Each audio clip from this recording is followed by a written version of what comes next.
Seja bem-vindo ao mundo marcial. As origens do Bajikwan são obscuras e não podem ser rastreadas exatamente. O principal problema é que a maioria das informações sobre Bajikwan que foram transmitidas dependem muito da forma oral. Documentos escritos confiáveis anteriores à Revolução Cultural Chinesa são muito escassos, porque muitos documentos foram perdidos ou destruídos durante a Guerra Civil ou durante os períodos em que a prática das artes marciais eram proibidas.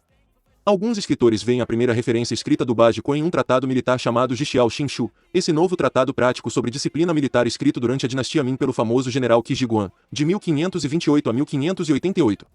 Os documentos mais antigos que dão alguma informação histórica sobre Bajikwan datam de cerca de 1930. O mais antigo praticante de Bajikwan registrado nestes documentos escritos é o Zong, de 1712 a 1802. Após o fim da Revolução Cultural, a prática das artes marciais foi gradualmente incentivada novamente pelas autoridades chinesas, e o Bajikwan voltou do esquecimento no início dos anos 80, especialmente devido ao interesse de alguns artistas marciais japoneses que começaram a visitar a China neste período. Assim, a partir de meados dos anos 80, houve um florescimento de publicações sobre Bajikwan. Mesmo que todas essas publicações representem algumas hipóteses interessantes, elas, no entanto, dependem apenas de informações orais, e nenhuma delas é apoiada por qualquer documento escrito anterior à década de 50. Bajikwan é uma arte marcial que é diferente da maioria dos estilos das artes marciais chinesas no sentido de que não depende de técnicas fluidas e técnicas de chutes altos. Em vez disso, seus poucos chutes são baixos e seus socos são precisos. Ao contrário da maioria das artes marciais tradicionais chinesas, o Bajikwan não é chamativo. Na verdade, seus movimentos são bastante simples. Bajikwan é bem conhecido dentro e fora da China como o estilo dos guarda-costas porque era a arte marcial da guarda de elite do imperador Puyi, último imperador chinês, Chiang Kai-shek, e Mao Zedong. Bajikwan fez questão de protegê-los. Mestres descrevem o Bajikwan em 3 palavras: rápido, direto e letal. A característica mais marcante são seus golpes fortes de socos e cotoveladas e suas combinações. Além disso, ele utiliza ataques de palma aberta, agarramentos e arremessos e travas nas articulações. É uma arte marcial focada em combate e sua essência é minimalista. De fato, um movimento mínimo que constrói um poder incrível. Encontrar o caminho mais curto e rápido para o oponente sem telegrafar o movimento. O Bajikwan é mais popular e famoso no Japão do que na própria China, sua terra natal. No Japão, é conhecido como Akyokuken, que também significa punho dos 8 extremos. É conhecido por seus golpes rápidos e de curto alcance usando a força bruta. Isso inclui pés, joelhos, quadril, corpo, ombros, cotovelos, braços e cabeça. Esses golpes podem ser usados separadamente ou combinado para gerar força. É construído em torno de combates próximos, engajando-se agressivamente a partir de um alcance mais longo com seu trabalho de pés. Em vez de fazer uso de um movimento de balanço para criar impulso, a maioria dos movimentos dependem de força explosiva de curto alcance, causando danos através de uma combinação da aceleração momentânea dos 8 extremos, que viaja da cintura para o membro de impacto e multiplicando a força do golpe. O objetivo é derrotar o oponente com um único golpe. Isso deve-se por motivos que o Bajikwan foi desenvolvido para confrontar múltiplos oponentes.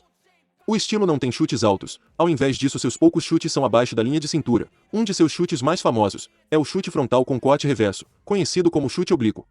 A palavra, baji, refere-se ao conceito de explodir a força e atacar em todas as direções ao mesmo tempo, não importa onde o oponente esteja colocado, por isso adquiriu uma reputação como o estilo guarda-costas por proteger e combater todos os lados e ângulos do corpo, e como dito antes combater múltiplos oponentes. Bajikwan se concentra em ser direto, culminando em ataques poderosos e rápidos que tornarão o oponente incapaz de continuar o combate. O primeiro professor de Bajikwan registrado foi o Zong, de 1712 a 1802.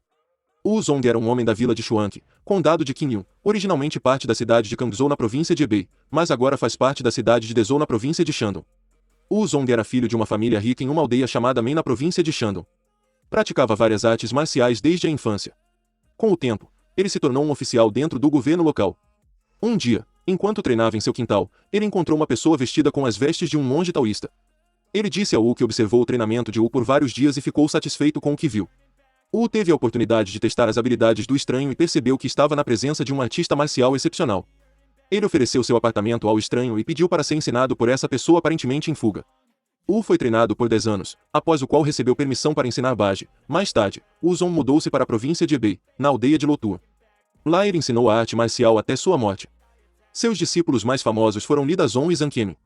Em Bajikwan, um dos mestres mais significativos e notórios foi Li Shuwen. Nascido em 1864. Suas artes marciais eram do mais alto calibre. Isso foi atestado pelo fato de que ele nunca foi derrotado em sua vida. Sua técnica de lança tornou-se tão poderosa que ele era conhecido como o Deus da Lança. Nascido na vila de Zansha, ele era nativo do famoso condado de Kang, terra natal de alguns dos melhores lutadores de artes marciais chinesas de toda a China, tanto geograficamente quanto historicamente. Dotado de um poder incrível, dizia-se que ele quase nunca tinha que atacar um oponente 2 vezes. Ele atraiu muitos estudantes que já eram artistas marciais formidáveis. Li Shue não era considerado uma pessoa legal para algumas pessoas, isso era por causa de suas participações em vários desafios em toda a sua vida, muitas vezes ostentando ao desafiante o golpe, que acabaria com sua vida. Até os últimos dias da vida de Li foram uma questão de disputas. Li foi desafiado para uma luta com lanças por um homem muito mais jovem. Embora com mais de 70 anos de idade, Li aceitou o desafio e despachou seu oponente. Furiosa, a família do desafiante caído conspirou e envenenou Li. Este foi o fim do famoso lutador. Por outro lado, Li era conhecido pela dedicação apaixonada à sua arte do Baji Quan. A cada chance que tinha, ele praticava sua arma favorita, a grande lança. Sua linhagem até hoje ainda mantém a prática dessa arma. Muitos dos que estudaram com Li Shue tornaram-se importantes na história das artes marciais chinesas. 4 de seus alunos da vila de Lutu eram Hua Shen, Ma Yingtu, Ma Fengtsu e Zhou Shu. Esses 4 introduziram uma forma de Baji Quan na Academia Marcial Central em Nanjing, uma organização muito importante na época dedicada a modernizar a técnica e a educação das artes marciais chinesas. Isso foi durante o período republicano em que a China passava por dificuldades. Outros discípulos incluem senhores da guerra como Li Jinlin, um famoso espadachim, Ren Guodong, Zhang Xianwu, Nai Quen, Liu Wuchen e Liu Shudong. O primeiro discípulo real de Li, Wu Jianjie, tornou-se o guarda-costas e professor de Puyi, o último imperador da China.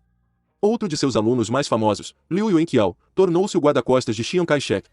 Assim, embora esses opositores políticos tivessem profundo desgosto um pelo outro, eles entenderam a vantagem de contratar protetores do estilo Baji Quan, também conhecido como estilo dos guarda-costas. O que destaca o Baji Quan entre as centenas de estilos de artes marciais chinesas é sua potência e eficiência. Imagine uma transição de um soco para uma cotovelada, em seguida, uma postura que empurra seu oponente para longe. Ou socá-lo com toda a sua força. Melhor ainda, terminando com uma cotovelada ascendente no queixo ou um golpe de palma no rosto seguido de um punho de martelo na lateral da cabeça, um estilo de arte marcial chinesa, que não é nem circular nem fluido, mas linear e preciso e contundente. Isso é Baji Quan. Se gostou, curta, inscreva-se, compartilhe, ative as notificações e até a próxima.